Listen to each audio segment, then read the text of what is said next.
Assalamualaikum warahmatullahi wabarakatuh. Kami dari kelompok 15 yang beranggotakan saya, Elsa Stefania Natali dengan ujung NPM 089. Saya Putri Abelia dengan ujung NPM 061. Saya Diva Audistia dengan ujung NPM 023. Untuk memenuhi tugas manajemen operasi, kami menganalisis UMKM mie ayam Bu Gentong yang dimiliki oleh Bu Fani berlokasi di Shuttle Bus Unila. Berikut merupakan analisis kami. Kenapa ibu awal mulanya tuh maunya bikin mie ayam? Awalnya mulai pengennya karena selera anak ibu mie ayam. Seleranya mie ayam. Jadi nurutin selera anak. Gentong berlokasi di dekat Shuttle Bus Unila bersandingan dengan kedai-kedai makanan yang lain yang ada di sana.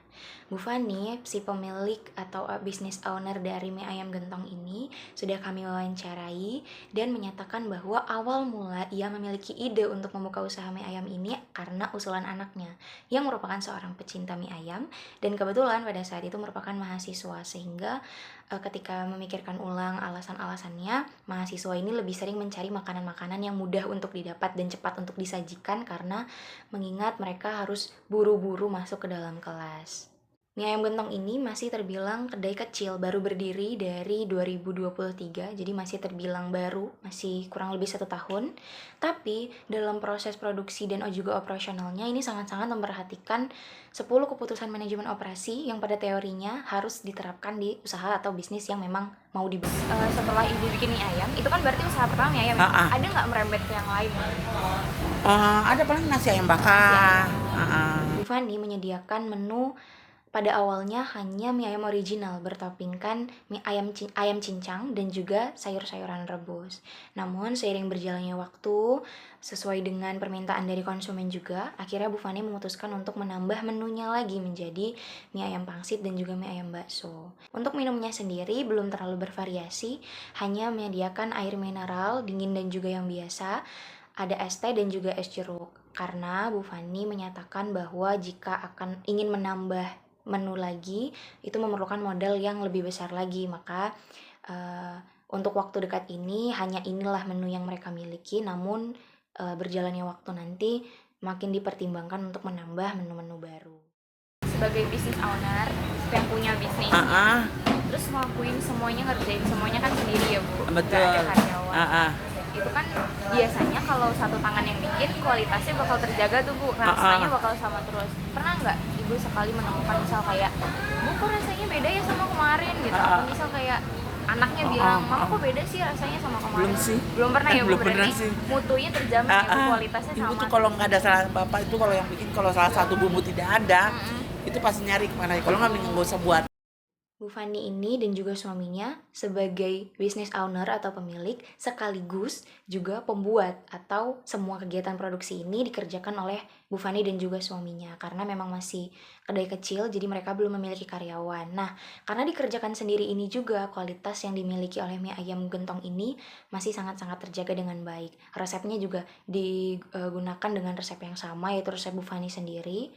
Dan bahan baku yang digunakan sama terus dari awal mereka berdiri sampai dengan saat ini. Dan karena masih dalam skala yang kecil, merupakan kedai kecil, maka Bu Fani ini belum memiliki pemasok tetap untuk bahan bakunya. Sehingga jika terjadi satu barang atau satu bahan bakunya tidak tersedia di pasar, maka Bu Fani harus mencari sampai menemukan bahan baku tersebut karena Bu Fani berkomitmen untuk tidak mengganti merek atau menggunakan bahan baku yang serupa dengan bahan baku yang ia gunakan. Nah, itu pula yang menyebabkan kualitas yang dimiliki oleh mie ayam Gentong ini baik rasa maupun tekstur itu tidak berubah dari awal berdiri sampai dengan saat ini. Bukan jam 9. Bukannya jam 9. Kalau misalnya sehari selalu habis, apakah ada keinginan untuk kayaknya besok mau lebih banyak lagi deh? Ada sih, cuman takutnya nggak habis aja. Takutnya nggak habis. Selanjutnya, perancangan proses dan kapasitas pada mie ayam Gentong milik Ibu Fani. Nah, yang pertama itu perancangan proses beroperasi pada pukul 9 pagi sampai 4 sore. Yang artinya terdapat batasan waktu untuk melakukan produksi dan penjualan. Nah, dengan durasi operasi tersebut, Ibu Fani perlu memperhatikan efisiensi waktu dan proses produksi agar bisa melayani konsumen itu dengan cepat serta mengoptimalkan alur kerja. Nah, untuk kapasitas sendiri, Ibu Fani menyajikan 30 porsi mie ayam dan 6-7 porsi nasi ayam bakar setiap harinya. Nah, porsi yang telah disiapkan itu habis terjual. Nah, Ibu Fani juga ada keinginan untuk menambah porsi, tetapi dibatasi oleh kekhawatiran bahwa produk itu mungkin tidak terjual habis, sehingga Ibu Fani khawatir jika itu akan meningkatkan risiko kerugian. Nah, selanjutnya untuk pemilihan lokasi. Lokasi usaha yang dipilih Ibu Fani itu di sekitar Universitas Lampung, lebih tepatnya di Shuttle Bus Unila.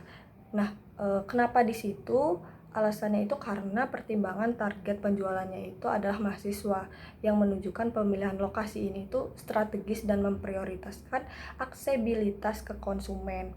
Kemudian Ibu Fani juga menerima saran dari anaknya untuk menetapkan lokasi usaha tersebut di Shuttle Bus Unila, yang artinya itu menegaskan pentingnya saran lokal dari orang yang mengenal pasar.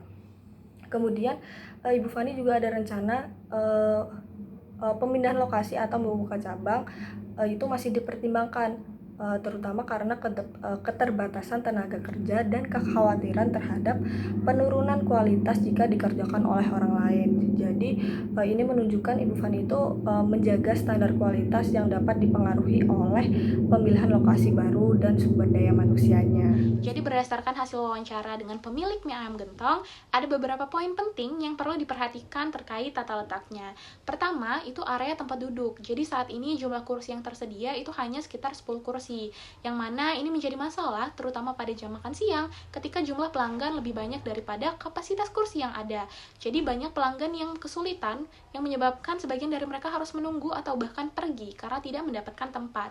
Nah, maka perbaikan yang bisa dilakukan adalah mengatur ulang tata letak meja dan kursi agar lebih efisien. Yang kedua, dapur mie ayam gentong. Jadi tata letak dapur sebenarnya sudah cukup tertata dengan penempatan peralatan yang memadai, tetapi tetap terlihat berantakan karena ruangannya yang terbatas. Jadi untuk meningkatkan efisiensi, sebaiknya menambahkan rak penyimpanan atau mengganti beberapa peralatan dengan yang lebih kompak untuk menghemat ruang. Yang ketiga, penempatan produk tambahan. Nah, area ini sudah diatur dengan baik dan strategis sehingga memudahkan pelanggan untuk melihat dan mengambil produk tambahan tersebut. Hal ini juga sangat mendukung penjualan tambahan dan dapat terus dipertahankan.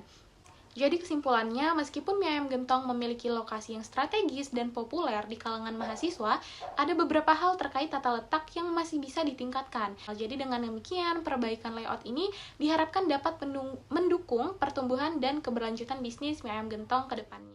Demikian hasil analisis kami terhadap UMKM mie ayam Bu Gentong.